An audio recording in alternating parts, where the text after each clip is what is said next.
All right, welcome to Trust the Journey. I'm Melanie Curtis. As you know from our foundational episodes with Jay and me, our mission is to live, laugh, love, and learn together with you. We're here to create conscious connections, to grow and contribute through our practice of openness, honesty, vulnerability, humility, and trust, trusting the entire journey. So today's episode is the third episode in our Conscious Connection series, where I get to interview other radiant, amazing, beautiful beings in this big, amazing universe of ours. And those people are creating, seeking, connecting, and contributing in their own ways. And we're excited to share our platform with all of them. So same as always, if you want to connect with us, go to trustthejourney.today. That's our website and our Instagram to connect with us in the expanded community of the Trust the Journey family. All you need to do is donate on Patreon. We welcome that. We appreciate everyone who donates and supports us in that way. It really does make the show possible. But even more so, it allows us to continue the conversation together in that private Facebook group. So you're welcome anytime. So, okay, family, thank you as always for being with us. Today, we welcome Joëlle Parent. I'm trying to use my French. Because Trust the Journey is meant to give our guests space to rest easy and share more freely, I'm going to share Joëlle's bio in full so that everyone listening can get a sense for how much she's accomplished and also give us a solid jumping off point for our conversation. And then we don't necessarily have to do the bio in our actual interview. That will be already front and center for everyone here. So, okay, Joëlle Parent is an experiential storyteller and creator, self-disruptor, pollinator, and firm believer that it's time to matter. Joëlle spent over 1,000 hours facing her fears through a series of self-directed experiences, which became her medicine. Shooting guns, begging on the street, giving free hugs to strangers, and intimate experiences like being tied up, enforcing boundaries, and forgiving herself have built her into a brave, wild, charismatic, and compassionate leader. Honoring experience as a teacher, she shares the simple yet profound wisdom arising when one challenges oneself into the unknown proactively, willingly. After a corporate career in sales and a successful transition out of her language services small business, Joëlle is fully dedicated to fostering growth and transformation around her through her Two Steps Out program. She is offering her greatest gift of presence, wrapped in embodied storytelling, compassionate, genuine curiosity, and a witty sense of humor. Her mission: to inspire people to matter to themselves, to others, and to the world. Whew, love that. In my experience, Joëlle is absolutely all of these things. She is radiant, she's brave, she's beautiful, she is very generous with her sharing and connection. And someone also that I was lucky enough to meet at the Hatch Summit in 2019. Thank God, love that. I am personally just so grateful that our paths have crossed. And Joëlle, I'm just so grateful to welcome you to the Trust the Journey space. Welcome, welcome, welcome. Thank you for being here. Thank you so much. Yay! I love it. Well, how do you feel? I mean, how do you feel entering the Trust the Journey space? What's up for you right now? I'm feeling great. I'm feeling excited. Since we started recording, I'm just really in touch with my body. My heart is beating fast. I'm sweating a bit. My face is shaking a little bit. And I'm like, yeah, that's the feeling you want. Just go through it. Just live it, embrace it, and keep going. Perfect. I know. Well, God, you have a ton of experience with that bodily experience. And it's and we'll obviously your bio talks about it a lot, and we'll dive into your experiences with Two Steps Out and all of that. But before we go there, I want to first hear about your younger years. You know, like, what were you like as a kid, or like where have you come from? Like tell us a little bit more about your roots, if you don't mind. I come from a loving family. I don't recall any big childhood trauma. Yeah. My parents were loving and caring, always giving us what we needed. And as a kid, I was different, I'd say. I liked to connect with nature. And, what I remember the most about my time in school is my yearning to connect with others, with other kids. And I was, it's funny, that's what's coming up. So that's what I'm going to share. Of course. Yeah. That's what we do here. I was, wanting to be loved so much and wanting to do everything for everyone so that I could be loved and accepted, and wanting that kind of like deep friendship that I have now with amazing people, including you. Yeah. And I couldn't have that because we were too young. And I remember my mother telling me, Joëlle, the kind of friendship you want, you're too young for that. The little kids are not mature enough. Wow. And so I've been in a world where I was dubbing myself down to try to fit in, to try to get accepted. And that's what I've done through regular school, through high school. I was in the English concentration program where we had more English speaking classes than anything else, and somehow I was better than others. So I was like giving the answers to the test to all of my team members just so to get accepted. And French is your first language? French is my first language. Yeah. So that's quite funny. But some things that marked my teenage years was mountain biking that I really liked. I was not really good at it. I suffered a lot trying to follow all the guys in my team while we were training. But I finished all of my races, and I loved just going out there with your bike and like everything's shaking and coming back home like full of mud, full of blood, full of frog eggs in my socks. So you were drawn to experiences, like immersive experiences at a young age, deep connecting at a young age is what I feel like I'm hearing. Yeah. I wanted that deep connection, and I was seeking these experiences that would take me into this other world. Yeah. Well, that's honestly a perfect segue, I feel like, to asking you about 2 Steps Out, because I want to know first kind of what is it? Like, so that people listening can really understand what is 2 Steps Out, and certainly whatever comes from that answer we can expand on, but also what is it and what was the motivation? Like, what was your inspiration or motivation to start it? Yeah.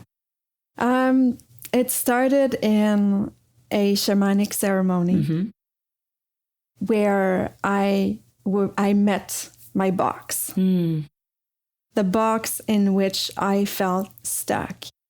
And back at that time, I had already left the corporate world. I had already started a business, a translation business, which has never been a passion of mine. I don't even have a background in translation, but I saw this window of opportunity.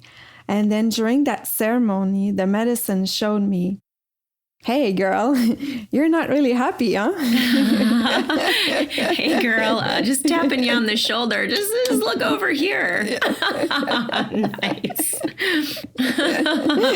Okay, we're listening. All ears. Like, okay, what's up? So look at you. You're left the corporate world, yes, but you're like behind a computer all day, working from home at the same place, at the same spot. And you're still, the box is made of like what I think people think of me. So I'm still super insecure about what I look like, about what I sound like, about, what people think of me. I'm stuck in like the coping mechanisms that I've developed since I was a child. You know, I've been rejected a lot. I've been wanting a lot. And the medicine showed me, like, you know, outside of that box where you feel small, there's the entire universe. And in that entire universe, you can be whatever you want. You can be whoever you want. You can do whatever you want. And I freaked out. In what way? Say it. I don't know what I want. I don't know what I want. Okay, got it. So it was almost like there's too much possibility. They say something like, if you have more than 7 things to pick from, you get overwhelmed. So they've done studies on this about how many options humans can actually manage in their brain when it comes to decision making and feeling good about it. So it certainly is understandable. If the entire universe was possible, you would become overwhelmed. I became, and that was really ugly. All of that happened while I was in the bathroom downstairs. And for some reason, I just couldn't leave the bathroom. I was like, you know, my pants down, my helper with me. At some point, like, my helper caught on fire because her skirt got stuck in the candle. Oh. It was just like, it was a real mess. It was a real mess. And I got so scared. They say, they say the bathroom vortex. When you're in ceremony. Man, that was like, I got stuck in the bathroom vortex for sure. Sorry, go on. And I got super scared of the unknown. And what do I want? Who do I want to be? I don't know. And it's just like it kept running in my head. I don't know. And I'm so scared. Poor me, poor victim of me who's so scared. And it took a while for them to get me out of the bathroom. Yeah. They had to make me promises.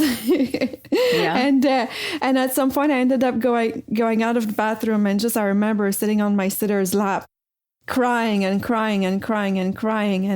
there was just so much there. And that event was like one of the most difficult things I've gone through. And it's just the beginning, right? Yeah. And so after a ceremony, it took me a few months to kind of like get back from that hard experience. And I had this idea and thought that came through me, but I'm like, no, I'm not ready to do that. And so the next year that thought came again, 1 year later. And it was, okay, Jo, you know, you've started other projects than your business. You've never followed through. You don't really know what you like. You don't really know what you want. Yep. And when you're, for me, you know, when I don't know what to do, there's like, when you're scared and you don't know what to do, there's a fight, flight, or freeze. Yeah. I'm freeze. Got it. So I sit on the couch, I watch the walls, I watch the time go by. You just sit there, you don't do it. You just ruminate. You're in your head, thinking about it, or avoiding it. Yeah. Distracting myself, wasting time, finding a new shiny object to give attention to. Something that's easier, more comfortable to give your attention to. Yeah. And then that idea came again, and I couldn't fight it. And the idea was like, okay, girl, like, you got to do something. You want to change your life. You want to attract amazing people in your life. You want to attract amazing opportunities in your life. Yes, you can think that you're not meant for a big life, but I think I was 35 then. Like, you know, you still have a lot of years to live. If you think your life is over, it's going to be over for a very, very, very long time. Yeah. So maybe it's time you try to change things a little bit. Yeah. And then I thought, okay, well, I don't know. So what I'll do is every week, I'll do one experience outside of my comfort zone. No matter what it is, I'll try something new. And I know that will bring me off the couch, first of all. Yep. That will bring me to meet new people. That will bring me to live new experiences in my body. And when you live new experiences, you feel different things. When you feel different things, you get unstuck from the rut in which you vortex. And I set out just to do that. So first week I took a class to learn to code Python because I thought I wanted to take a class about deep learning, and I realized deep learning was about AI. And so I started this programming class, which I didn't finish, but just enough to like kind of like dip the nail of the toe in the waters of like, oh my gosh, there's an entire universe out there that I don't know about. Yeah. And all these guys that are going down, I live in old Montreal. There's a lot of tech startups there. So all these guys that like roll with their skateboards in the morning and, you know, in their head, there's a whole world that I don't know. Mm-hmm. And I was like, oh, wow. Okay, what else is it that I don't know? And I just started doing more experiences. I called an old guy I went to school with many years ago. He was in the army. And I said, hey, I think you told me one day you could teach me to shoot guns. Let's do it. Amazing. So you didn't just like Google it. You thought of other like people in your network where you were like, this is something was an idea. And let me just ask about it. He can always say no, but I want to try to do this thing that I've never done because I believe in what having this experience is going to potentially deliver me. Is that right? Exactly. Having no idea what the experience is going to teach me, but knowing that if I choose something and I go for it, the experience will teach its wisdom to me. Yeah. Whatever it is. Yeah. So it's not about the specificity. It's about the experience, period. Yeah. Beautiful. And it's about opening up with, you know, the eyes of the beginner to the, I don't know what I'm doing, but I'm like fully here, fully present, feeling everything and see what that brings in me. Oh my God. That hits me in the chest in a good way. The eyes of the beginner. And being there fully. Oh. And you mentioned like earlier feeling the fear of the unknown. And I'm like, because my next question is like, okay, and I want to hear more about specific experiences that you've done and stuff like that. But you know what? Just before we finish, I'll just like summarize what Two Steps Out is about, because I kind of talked about how I started it. Yeah, go. But really, so after, you know, I did not even know it was 2 steps out, right? Yeah. And at some point, like I'm like, oh wow, I must find a name for this project. And 2 steps out is really about finding experiences outside of your comfort zone to challenge yourself, to change and grow, but also to gain that innate wisdom that comes to you when you open yourself to different experiences. And it's a way to face your fears. But sometimes, you know, like the big fears, like jumping off a plane for some people. Right. Right. Might not be something we're ready to do yet. And so you can approach those fears like a sailboat. Yeah. Right. Instead of like taking them front, you can go sideways and face different kinds of fears that may be or may be not related to your big fear.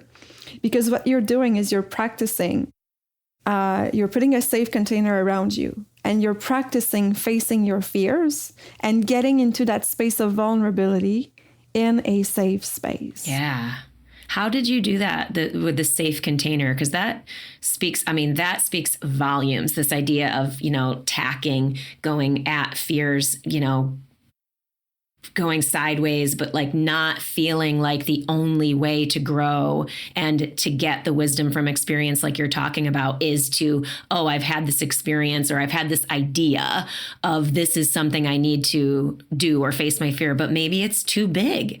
Maybe it's too big and we need to grow in our skill set of managing that physiological response, that emotional response. Like that, I'm fascinated to hear about like what you have gained and some more specific experiences that you've had and what you've gotten from those. So definitely we want to go there. But before we do, you mentioned creating a safe container, and maybe this is an answer you can share inside of that other question. But I'm like, how do you do that? You know what I mean? Like, how do you create your a quote unquote safe container for yourself to do these things? Like, what does that mean? Because like, I imagine people are listening being like, that sounds pretty awesome. This idea that I can do more things, have more life experiences, extract wisdom, but also overcome fear, like whatever that might look like or feel like for a person. So I'm like, the notion of being able to create a safe container sounds like a skill set that's necessary in order to be able to do that. So I want to hear you speak to that. Yes. You don't want to put yourself in harm's way, and you don't want to awaken old trauma. That is not the point. So you want to make sure that you steer away from anything that could be a traumatic experience for yourself. Safe container is about, if you do the experience with someone, who do you engage with? Are they someone you can trust? Are they someone who are going to have your back? Knowing when the experience starts, when it stops, where it starts, where it stops. Do I have a way back out? Can I stop anytime I want if I'm just like really not feeling for it? And what does my environment look like? So for instance, when I went, we might talk about this one later, but I went to give free hugs on the street. I didn't go to a square in New York City. I can't remember, Central Square or whatever you call it. Times Square. Like, Times Square. That would have been like a very, very scary thing to do because there's so many people from so many backgrounds. I went to Burlington, Vermont. Nice. On Church Street, which is a pedestrian street, which, you know, on a Saturday night, families walking there. So, you know, I am putting all chances on my side that people will be receptive and that I won't be attacked or anything. And I had a friend with me, a man, super nice, but you don't want to mess with him. And we had a dog with us as well. Got it. And so while I was standing on the corner of the street with my light sticks and my balloons and my pink t-shirt saying free hugs. Were you blindfolded or not? I was not blindfolded. Okay, got it. I was not. I could see what was going on. I could speak to people. But I didn't have to watch my back.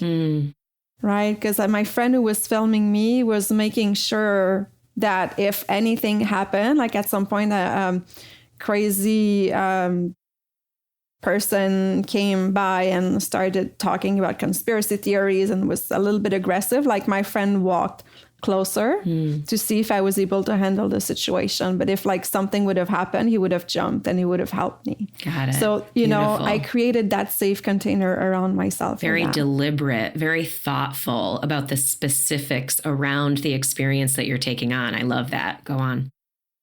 Another way to create a safe container is to actually go to a place that is a safe container. So a lot of experiences I've done around judgment, the fear of being judged. So playing with my voice, ecstatic dancing, workshops on singing, workshops on contemporary dances. I went to these specific workshops, not because I wanted to learn to dance or because I wanted to learn to sing, but it was because that's why you're there for.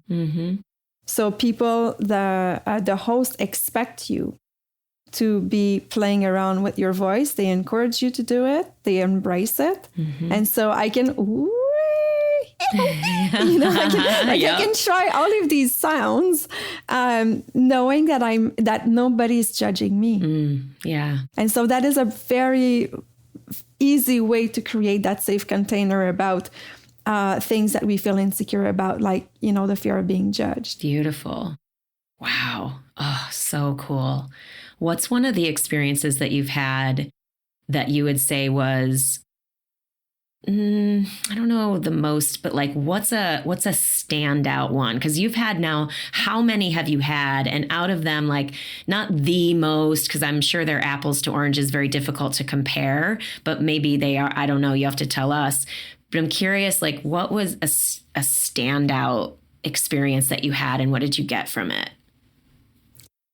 There's two that come to mind. One that's very spectacular, I'll talk about later, but I think the one that's the closest to my heart was the embalming. Mm. So I wanted to create a relationship with death. Mm. Wow. I wanted to experience the physicality of death without being caught in the drama and the emotional turmoil of this is someone close to me. Right. And so I reached out to an embalmer, and it took me months before I even accepted to take my call. Wow. But I spoke to him on the phone, and I explained what I was doing with 2 steps out. And he really understood that like all of this was coming from my heart. And I was not trying to show off or I wanted to live that experience with all due respect. Yeah. And really honoring it. And so, the room is very, very cold in the embalming room. Wow. And the process of it is you cut the person open. You cut like the chest open in V, and you take off that one layer of skin. And you find the main vein, you find the main artery, and you cut them and you plug so that you can pump formaldehyde into the artery that goes into all the cells of the body. And then all the blood comes out at the other end from the vein. And the gruesomeness of this, it's like it's very present, and it doesn't smell very, very good either. A dead corpse all open. But in order for the formaldehyde to reach all the cells of the body, including the fingers, which will be shown during exposition, you have to massage the body. Wow. And so you have to take the arms and the hands, especially the hands and the finger, and massage the body so all the liquids go to the right places. Wow. And what a beautiful experience to have, not only just touching a body, but actually massaging it. And it's you can't avoid that physicality. You can't avoid that physical touch. And I realized that I was looking at how the embalmer was looking at that old lady. She was maybe 80 years old lady with super pretty, with her pink nails on her toes and her fingers. And he was looking at her with loving eyes, such loving eyes. And at that moment, I realized that he loved his job, and him and I were the last persons to care for that deceased, to give her love, to prepare her physically so that she could be exposed in front of their family, and that would be the start of their mourning process. Wow. Oh, that moves me. I have tears in my eyes. It's beautiful. Me too. Beautiful. I'm tearing up talking about it. Wow. Thank you for sharing that. I mean, I love this idea of with love and respect, talk about vulnerable, and meeting people in vulnerability, even after death, with that love and respect. And it also makes me think of real empathy of God, if we really are seeking deep connection, it's almost like because who would understand what it's like to be a funeral director or an embalmer, other than having that. I didn't even know that happened. That I literally had no idea that you needed to massage a body, the person's body, to help the fluids get to where they need to go, and that mattered. And now I imagine you have so much you have such a different empathetic experience with people who do that work, for people who do the work around death and at all. And oh my gosh, I think this is such a beautiful thing to share, especially with our community. And I say our community because we have a lot of skydivers and base jumpers in our community. We've witnessed death and we've talked about it openly and at length on the show and other episodes. But man, I don't know, I'm just moved by that so much, that we can meet those moments that are really, really painful. And like you said, usually overcome with our own emotional states, to that can be met with such love and respect and reverence. Anyway, I could go on and on. It's beautiful. We're all going to die. And there's death all around us. I mean, there's a big war running on right now. Yeah. And even in your community, you are doing a very, very dangerous job. Mm-hmm. So death is something that we need to talk about. Death is something that we need to interact with. I mean, when I see dead animals on my walks, I just stop and I go and I look at them. I look at their bodies, and it's just like, it's a physical body. It's something I want to get closer to in any way that is possible. We're all afraid of death. Yeah.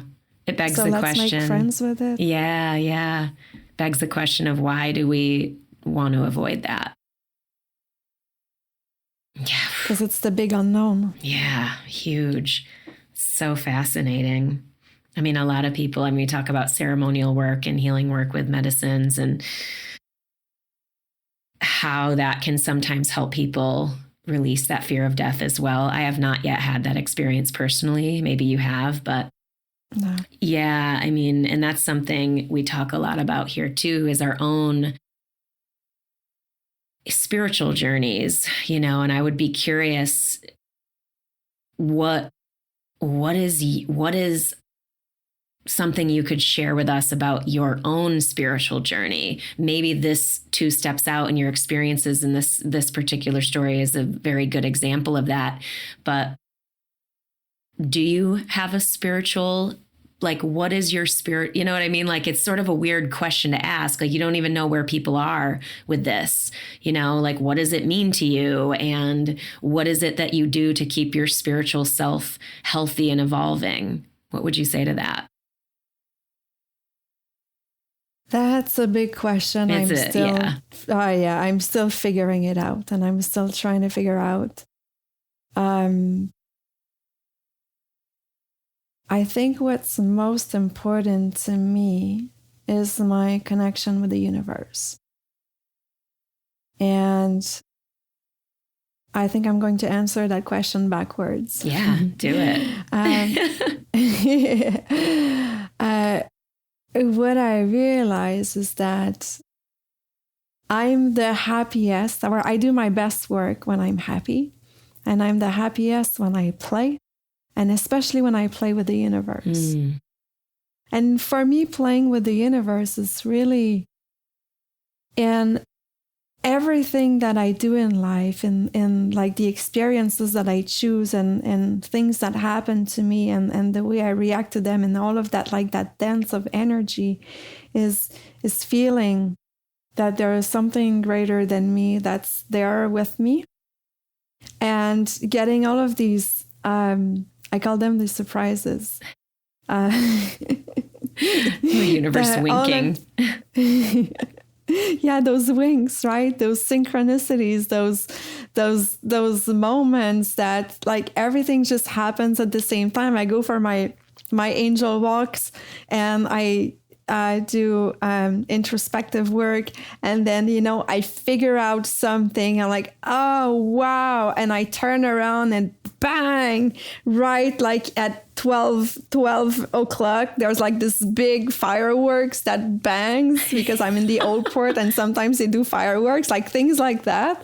That's what I live for all of these moments where you're feeling so connected with the universe, and all of these moments where you're feeling so connected with the people, the nature, the animals, where everything that's around you.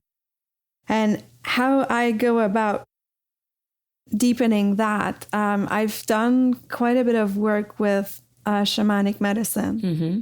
Yeah, we talk about plant medicines, and again, disclaimer, these stories are for informational purposes only.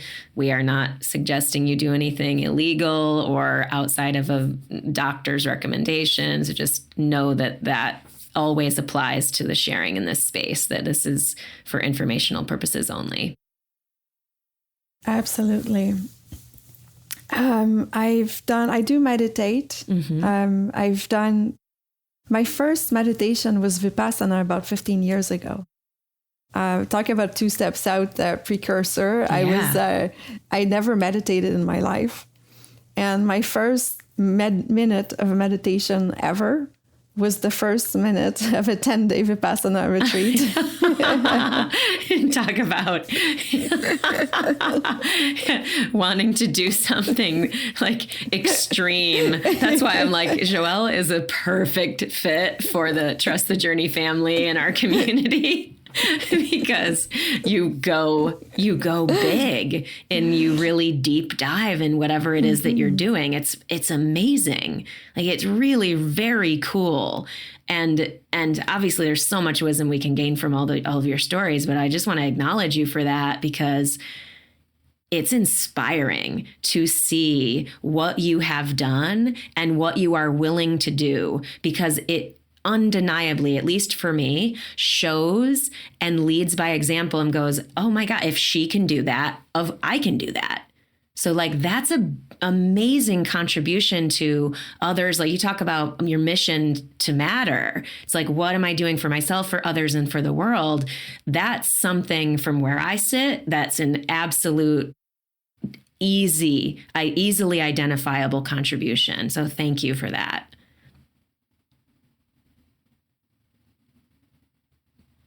You're welcome. Yeah.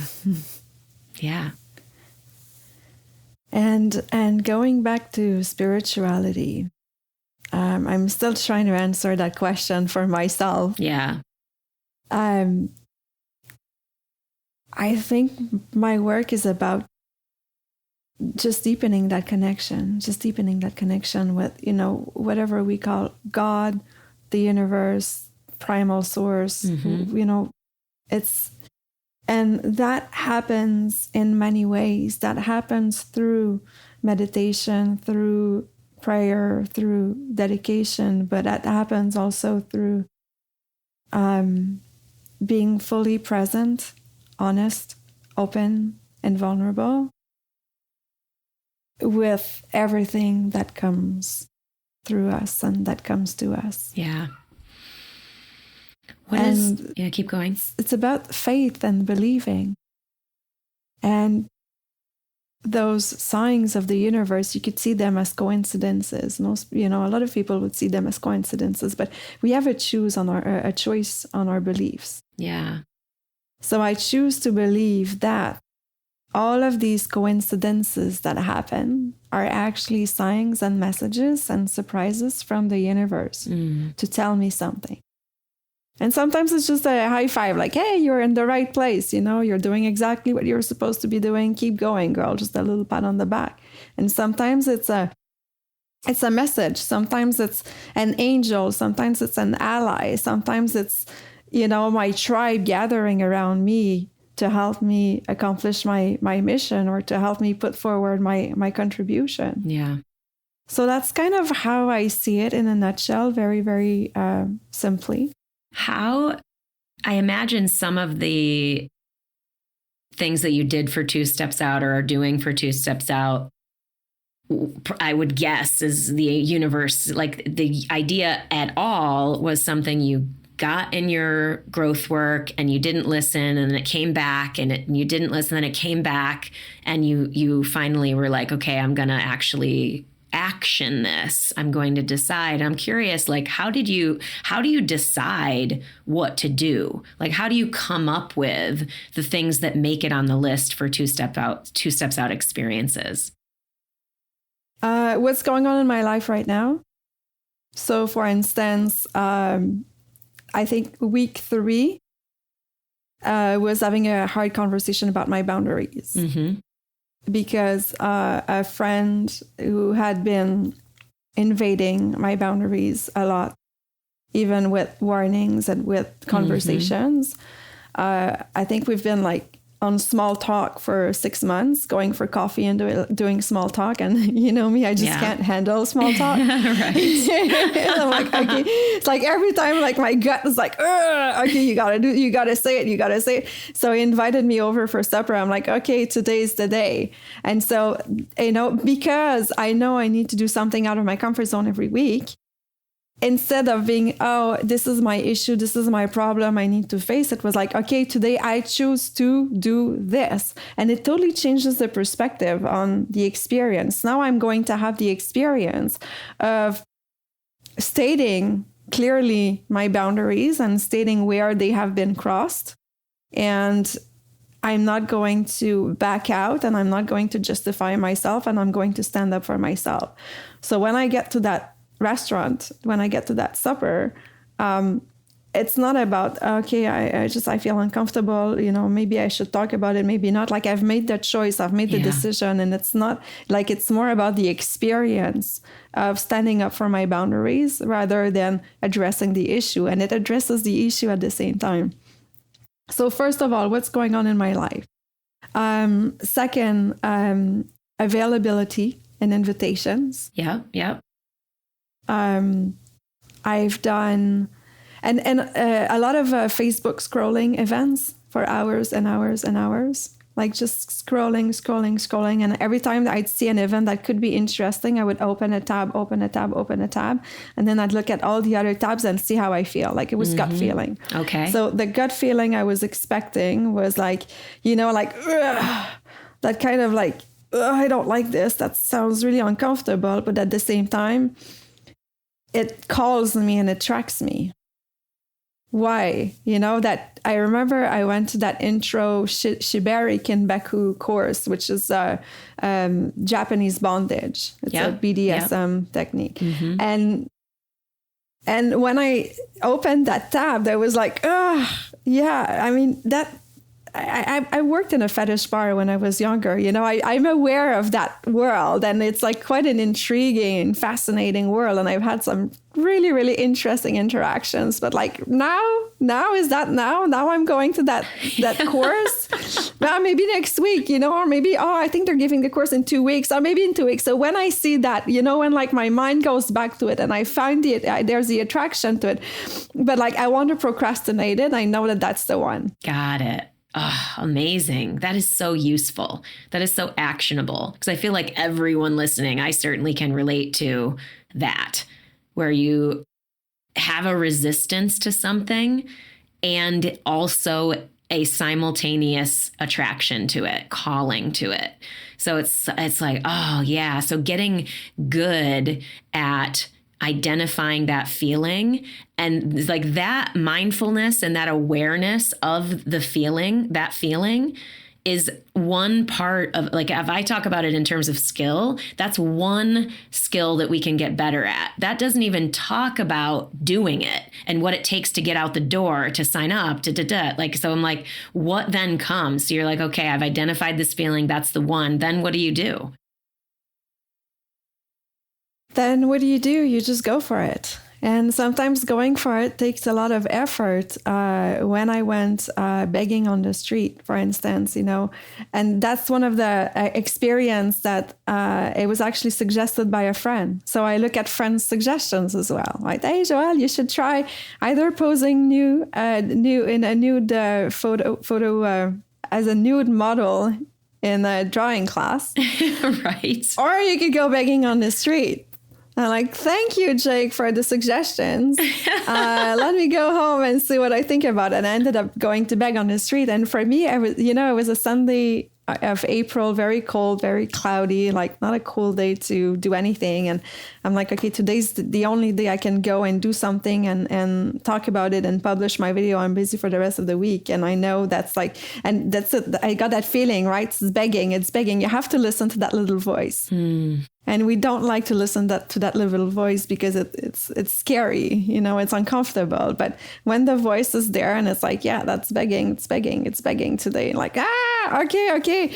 Well, I don't want to go. And I just like procrastinate and clean the dishes and do my bed and like all kinds of stuff. And at some point, like the little voice is like, okay, Jo, like you're going to do this today, right?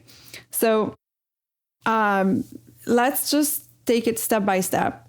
Let's give ourselves permission to relax. And if I was going to go beg on the street, what would I do? No, I would get off the couch. Okay, great. You can always go back to the couch. You can always give yourself permission to go back to the couch. But then if you were going to go beg, what would you do? Well, I would put on some pants. Right. Okay. I could go back to the couch. If I were going to, and so I make my way to the door. I got my hand on the doorknob. Right. I can go back to the couch. But if I were going to go beg, what would I do? I would open that door. And then I find myself on the other side of the door. The door is locked. So now going back on the couch, I still have permission to do it, but it's kind of like more effort, right? To go back to the couch than to go to the elevator. And then it's baby steps. And once I'm outside, it's a lot of effort to go back to the couch. I might as well just like go to the next corner of the street. Amazing. And so I made my way there. And the first car that I spoke to actually on the red light, it was a gray Honda Civic plated in Ontario. And I remember I got my little styrofoam cup and I'm like, my heart's beating when I'm like, yeah, you can do this. So I go and I approach the car and the guy in the back rolls down his window. So I'm like, hey, hi, do you have a little bit of money for me, please? And he's like, hey, you want some weed? Oh. Oh my God. Did you accept? I'm like, yeah, sure, that or money or food or water, like anything will do, huh? Right. And he reaches out and he gives me 3 baggies and then I say thanks and the light turns green and then he takes off and then like there I'm stuck. It was not legal in Canada yet. Okay. So I've got 7 grams of weed in my right hand. Oh my God. And I look at that and I'm like, oh shoot, wow, okay. I look left, I look right. Okay, there's no police or anything. Like, am I in trouble? It doesn't seem so. So I put the weed in my pockets and then I look up to the sky and I say, man, you guys are funny, huh? Oh my gosh. That's the surprises I was talking about earlier. It's like every time you make a conscious choice to get out of your comfort zone, to do that difficult thing willingly, just because you want to learn from the experience, just because you want to challenge yourself, just because you know that in the greater scheme of things, this will take you further on your journey. Yeah. Surprises happen. Oh, God, I love it so much. Is there any advice that you would give other than the actionable advice you've already given to people who are listening that like really want to be better at facing their fears, at getting off the couch and doing the door handle and then walking to the elevator and then feeling the heart pounding? Like, is there anything else that you would say to people, like to support them to be able to do it, or any advice that you would give? I would say start with something that's not relevant to your fear. Start with something that has nothing to do with it. There's no stakes. There's no skin in the game. There's no risk of being hurt. There's no risk of trauma. And also, it expands your area of awareness for other things. Got it. So choose an experience that doesn't seem scary. It's just new. Yeah. Got it. It can seem scary, but if it's scary, it has nothing to do with the big fear that you want to face. You know, it goes in a totally different direction. Got it. Beautiful. Absolutely. So smart. Because what you want to do is you want to train yourself to willingly say that yes, you know, when there's that little hesitation and usually you'd be like, oh no, I don't know. It's like the more you do of these experiences, the more open you become and the more easy it becomes to say yes before you get a chance to say no. And what happens is when you're creating something new, different, funny, spectacular, whatever it is, you're not back there, you're looking at your problems and looking at your fears and you're looking at your issues. And so the more you're out there, all these problems and issues and fears and vortexes of chaos and everything, they become less important because you pay less attention to them. And Amazing. Just that, it kind of like unties a lot of the strings. So when you go back to face that big fear, when you're ready for it, it's already loosened up in so many ways. Oh, powerful. Oh, I love that. That sounds so appealing. I am personally since the moment meeting you, I've always been like, oh my God, that is the coolest thing I've ever heard. This idea of doing all these things. I was just having a conversation yesterday with a friend about this, about obviously I have deep experience. I've done deep work in certain lanes of life, right? I'm a professional skydiver and my entrepreneurial pursuits, life coaching and that type of stuff. There are certain lanes where I have gone deep.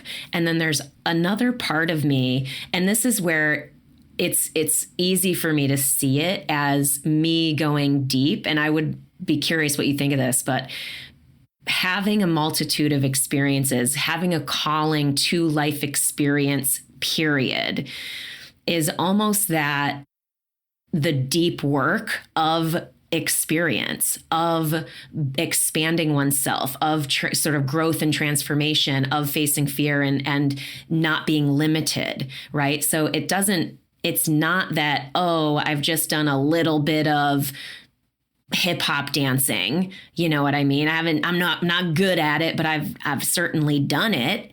And that is on the path. It's those types of things where I'm clearly not deeply involved in hip hop, and I'm not deeply involved in stand-up comedy, and I'm not deeply involved in whatever, even making my funny movies, which I've done for 15 years, but like very sporadically, you know what I mean? Anyway, I'm sort of going off on this, but this notion that the deep work, by having a multitude of experiences, the deep work is in those other things of my deep work is in what is it like to have a multitude of experiences and face fear and feel more masterful at that feeling and that, I don't know, life creating. Does that make sense?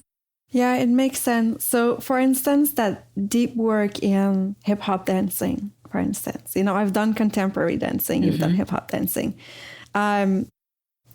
is how you approach it, is the amount and the quality of awareness, of presence, of curiosity that you put into it. It's really about welcoming the wisdom to come through each experience. And so I'll take your example of hip hop dancing. If you go and you're fully aware and you see exactly why and where it makes you uncomfortable. Right. Exactly where, and you know where it is. Oh, okay, I'm feeling seen. Oh, I need to move my body in a weird way. Okay, I don't like to move my body in a weird way, but you know what? I'm just going to do it. So all just that is like so much practice, right? Yes. Oh, there's this guy looking at me. I find him so cute. But I just like tripped and fell and like, I gotta be okay with that. And I'm blushing and like be present in that blushing and then in that embarrassment and like stay there because that rewires your brain. So the multitude of experiences, it's all like new, it's new neural pathways that you're forming, and it's new, it's new options that you can go to when you happen to be in a more difficult experience or in something that comes up in real life. Yeah. Oh, love it. So for instance, I went, one of the most spectacular things I've done. Yeah, I was like, there was a story that you were going to tell. Is this the one? Yeah, okay, good. Because I was going to be like, I don't know if we got back to that one. So yeah, tell us. So one friend challenged me to do a flash mob solo in a bar. And this is one of those moments where I said yes before I had the chance to say no. Okay. So like, yes. And I wrote on like Facebook chat, yes, okay, let's do it. And then I'm like, really? Why did I do that? So just say yes before no. And so we had prepared, I had my safe container, right? We were in a high-end bar in Old Montreal, but it was not like a brawl.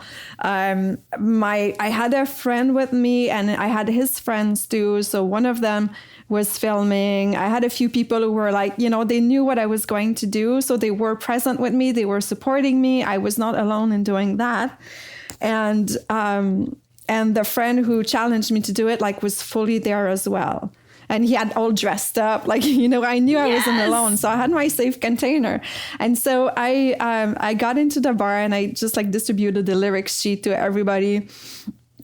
And without saying anything, because I really wanted to kind of like surprise them and generate curiosity. Yeah, love it. And when I just get to start to sing, the manager comes in and he's like, hey, what are you guys doing here? And I'm like, nothing. We were just about to leave, right? That's what I want to say. But I know I can't do that. And so the guy who's filming is like, we're filming a video. And he's like, you can't do that. Like, you're going to sing. You're not allowed. Did you receive permission for that? And like, I'm so embarrassed. And my friend who's filming is like, she's a YouTuber. She's got like 12,000 followers. You got to let her film.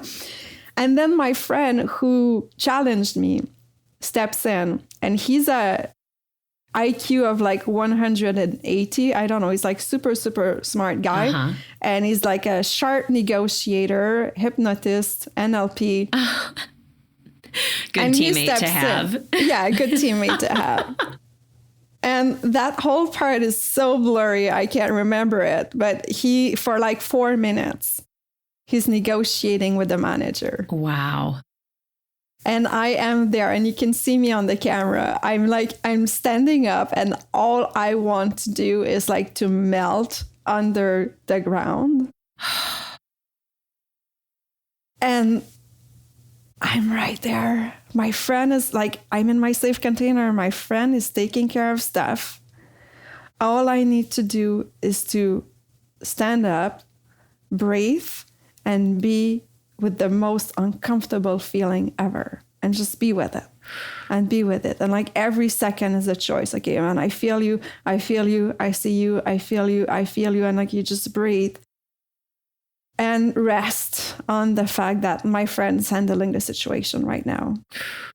Up until somehow the manager leaves and my friend's like, okay, do it. I'm like, what? Are you sure? Are you sure? Like, yeah, do it. Again, not all the responsibilities on me. Are you sure? Are you sure? It's like, I'm kind of like asking permission. I'm kind of asking support. And it's like, yes, go now. Yeah. And I start, yeah, do. And people start clapping, and some people, like most of the audience is kind of unresponsive because there was a lag, there was like 5 minutes. Sure. So it was not like everybody got up and I got a standing ovation or something like that. I don't care. Yeah. I really don't care about how it ended. I care about the fact that for 4 minutes, I stood there for myself, wanting to disappear. Oh. But being there, I had a chance. I had a way out. I had a good reason not to do it. But I did it anyways. And that makes me a badass. Absolutely. Oh my God. Talk about power when we are able to be present to and witness of and partners with the most uncomfortable feelings that we could experience as humans, right? Like I'm imagining that felt like humiliation, or, I mean, you tell us, but like that sounds intense to be up. You're standing on the bar Or I'm not on the bar. I was in the bar. You're not in the on bar. The bar okay. But in the bar, standing up. And you've already caught everyone's attention. So everyone was already looking at you. And then there was that stop. Yeah. And then the manager comes in and then I have to fight for what I don't want to do. Right. Right? Like talk about a mind game. Oh, I love that. Challenging. You have to fight for what you don't want to do because you believe in what you will get from having the alternate experience. Yeah. That is humongous. Oh, I love that so much, girl. I feel like we need to share some two steps out experience together. Obviously, we've gone and had our New York City adventures and Hatch and stuff, but I would love to share. And this is just planting the seed, but us doing something together would be, I just feel like called to say that. So here we go there. At some point we'll do something and share about it. Oh, absolutely. And you know what? I'd love to get scared shit with you. Yes. You're always welcome. Of course, obviously we can jump out of a plane anytime. Yeah, that too. I think I'm ready now. Yeah. Well, okay. So this is so funny but these are new in interviews, this whole Conscious Connection series. And I totally forgot to do this on the last episode. I interviewed my best friend Shannon on the last episode, and I totally forgot to do this. But there's a series of questions that I want to ask everyone. And it's sort of in alignment with our core mission. Like we will go through these where it's meant to share around, honesty, vulnerability, simple joy, love, learning, growing, stuff like that. Of course, obviously hilarity. And maybe these don't have to be long stories. They can be, but what is something that's humbled you recently? Wow. I've been, I'm in the process of building a new business now, and I have trouble getting to align myself and to do things the way any good entrepreneur should and could and would do. And so I recently realized and had to accept that I'm attached to my old ways and my old patterns of laziness, of inertia, of freeze, of the whole reason why I got off the couch when I started two steps out. Yeah. And I'm like, God damn it. That's like... It's so funny, the sneakiness of our old patterns. They sneak in and they're like, hey, wait, I thought I addressed you. I thought you weren't there anymore. Totally. The mirror can be so uncomfortable. And I appreciate you sharing that, because even for someone as accomplished as you, who has done so much, to acknowledge that you still in a new phase of your growth, building your business and stuff like that you still come up against those feelings. I feel like that's in service to people who are trying to do things versus having you on a pedestal, but seeing you more as a human. And I feel like it makes everything that you have done that much more accessible. Yeah, absolutely. And if I may, I've been struggling a lot with that over the past 2-3 months, and a lot of guilt and shame and self-pity and victimization and beating myself and all of this. And I understand that our deepest struggles, especially as entrepreneurs in the mind expanding and wellness world and growth, we need to use our deepest struggles to help others, right? Because once you go through that deep initiation, this is what you're really, really well equipped to help others with. Absolutely. And so I started talking about it. Oh, after 2 months of not really wanting anyone to know that I was struggling with inertia, at some point I started talking about it around me, and everyone was like, oh my gosh, thank you so much for putting words on what I'm going through right now. Exactly. And I realize a lot of us, especially after these 2 years of like being so comfortable in my very, very controlled environment and confinement and lockdown with the cat and with like everything I need. Yeah. It's like, it's hard. A lot of people are struggling knowing that they have this like deeper calling. They want to contribute. Yeah.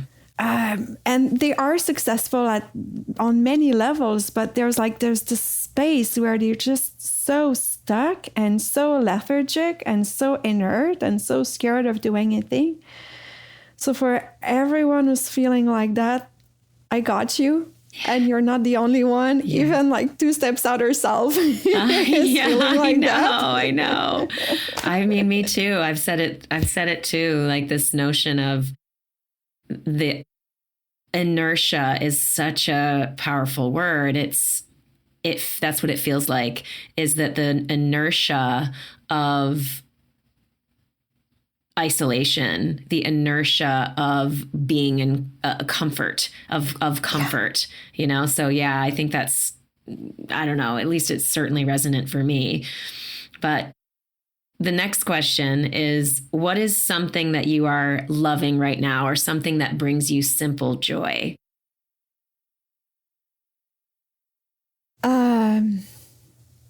The sunshine. Yeah. Yeah. I live, the place where I live has a nice long balcony terrace that faces southeast. And so I get the sunrise from my bed Nice. in the morning, and I get the moonrise, and I get to watch full moon. And this morning it's bright and sunny, and it's just like feeling that sunshine on my skin and having my whole place like basking in sunshine. That is honestly, that helped so much keep me alive during the pandemic. And I deeply, deeply, deeply appreciate that privilege of living where I live and having access to that sunrise. Yeah. I don't know if you know this, but I wrote a long piece about my relationship with the sun. I'll send it to you if you want to read it. Please. My long-standing relationship with the sun is the only tattoo that I have on my body is of the sun. But I love that. And I think, again, the question is meant to be like, okay, let's practice. Let's be in this practice of, yes, looking at places where we need to embrace humility and the mirror. And then alternatively on the another spoke of the wheel, what are things we can look at and go and embrace and feel gratitude around for just their simple contribution and existence in our lives. And the next thing I want to ask about is like, what's something you've learned recently, you know, or something that you want to learn? So if in the notion of growing and learning, what are you learning right now, or what's something you want to learn? Oh, wow. That's a good question.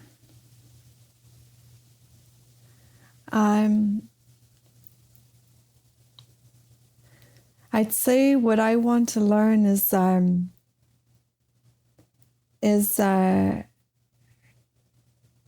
think is to be more solid professionally. Professional solidity. Yeah. That's what I'm aligned to deeply learn. And I think that will inform the way I build my next business. And it's, you know, like shattering again all these boxes that we have around us or that I have around me, and really showing up and really, again, getting out of that comfort zone to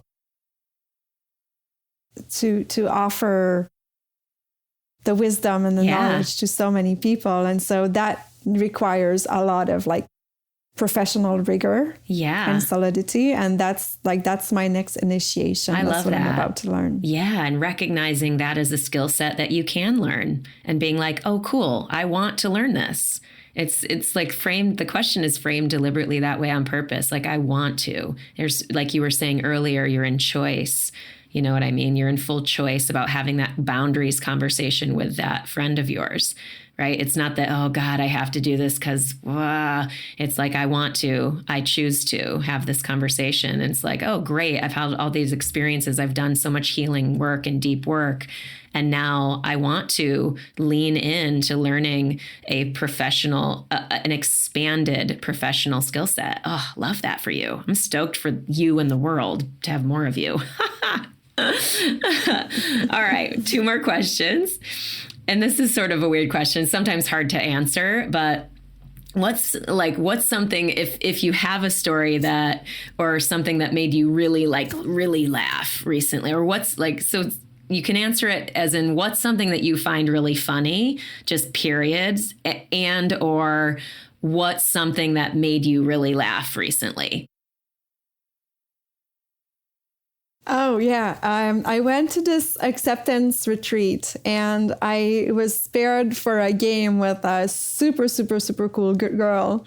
And the game was that we had to blindfold. One was blindfolded. The other one was walking the other around. Okay. And the game was to walk somewhere and position them in such a way that when they take out the blindfold, like they have like a picture that they can look at for a few seconds, and you put the blindfold back on. Okay. And that friend is very playful, and I'm very playful as well. So we ended up like taking each other like in snow banks. We had like snow like up to our thighs and like eyes closed, and like she's like, yeah, just don't step over there, step here, and you're like just trying to figure out where you're going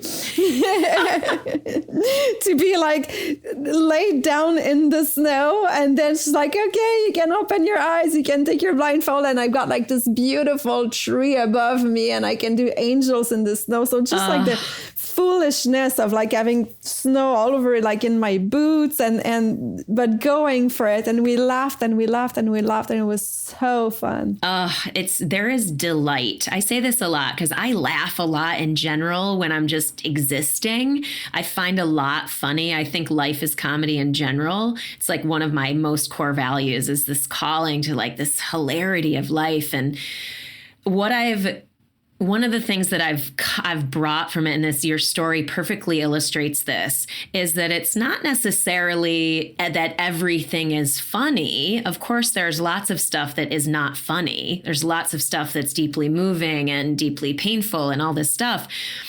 But when we are immersed in an experience and often when we are doing something that is theoretically not allowed or is atypical, because like it's not wrong or bad to go and get snow in your boots and be laying on the snow looking up at a tree, but who else is getting out of those bounds, right? Who else? So there's delight. So like that's where I'm going with this, is like it's delightful to have the recognition of the possibility that we don't have to live life within the bounds that are societally constructed for us.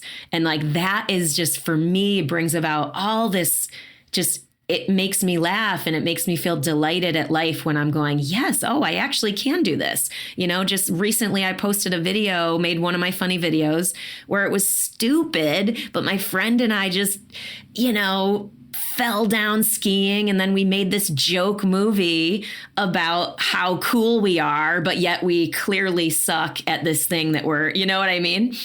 That's just so delightful to me to do something that maybe other people wouldn't do or just wouldn't allow themselves to do because of the boundaries put on them.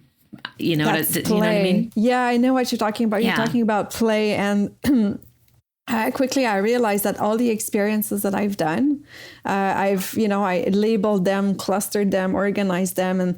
And I realized that like the most life-changing, the most meaningful experiences were based on 2 or 3 of those 3 pillars, which are play, introspection, and connection. Mm-hmm.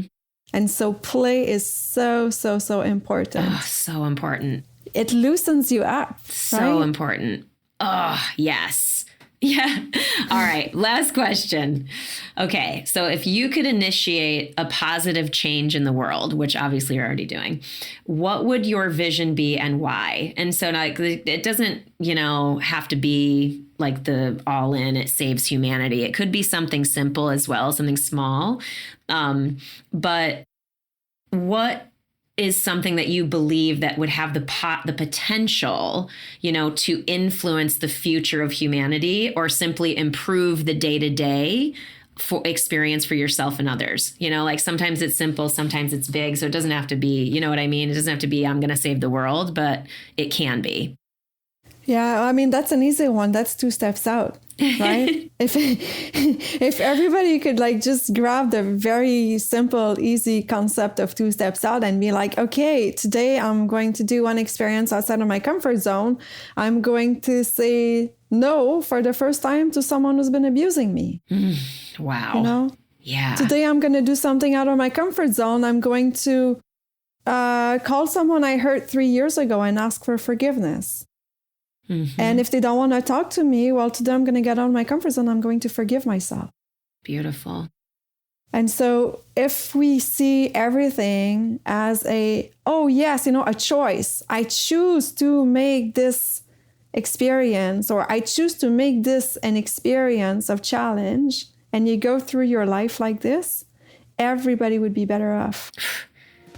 We talked a bit about how you can reach out to her, but I wanted to actually hear a little bit more about what people could be involved in with you if they do reach out to you on twostepsout.com. So tell us more what you're building and what you offer. Absolutely. So I'm offering a program that is basically the 2 Steps Out journey. So it's online. In terms of our gathering, but it's absolutely offline in terms of experiences that people are going to be called to do. And so, as I said earlier, there's 3 types of experience, three pillars: play, introspection, and connection. And I've developed a journey of 10 types of experiences that are based on play, introspection, and connection, that are non-mutually exclusive, that are all encompassing. And so my program is about meeting together, sharing wisdom through stories like I just did, and then inviting you and explaining how and how to do it, but inviting you to go and do these 10 types of experiences over a certain period of time to get you unstuck from that rut, from where you are, from how small you may feel, and get you into openness and expansion so that you can try to figure out, what is my contribution? How can I be a better leader? How can I contribute to the world? How can I learn empathy? How can I build resilience? How can I face my fears? Yeah. So that's the whole. Do people need to live in Montreal to do this? No, it's online. Okay, cool. Awesome. It's online. So wherever you are, if you want to jump into the program, we're all going to do this together and meet and share. Yeah. And then I can help you with, how to go past those blocks. They reach out to twostepsout.com and sign up on the email list? twostepsout.com/lab. /lab, LAB. /lab. Cool. Yes. How can people find you, and how can people, if people want to connect with you, what are they going to do? On Facebook, you can look for 2 Steps Out, or you can search for my name, Joëlle Parent. And you can go to twostepsout.com as well. That's my website. Girl, thank you so much for being here, for being you, for sharing everything that you've shared today. I feel like today's, so many beautiful stories and so much actionable, practical takeaways too for people. And I just acknowledge you for being the example you are. Like I said earlier, it is absolutely, in my experience, making a difference. And I'm just so thrilled that you were willing to come and share with our community. And I just thank you so, so much. And I love you so much. Is there anything else that you want to say before we close? Thank you so much from the bottom of my heart, really. And as surprises and synchronicities happen, all of this is happening at a perfect timing for me. As you know, I'm like in my struggles. It's really, really helping me to open up and to remember, where I come from and to remember what's my mission. So I deeply, deeply appreciate it.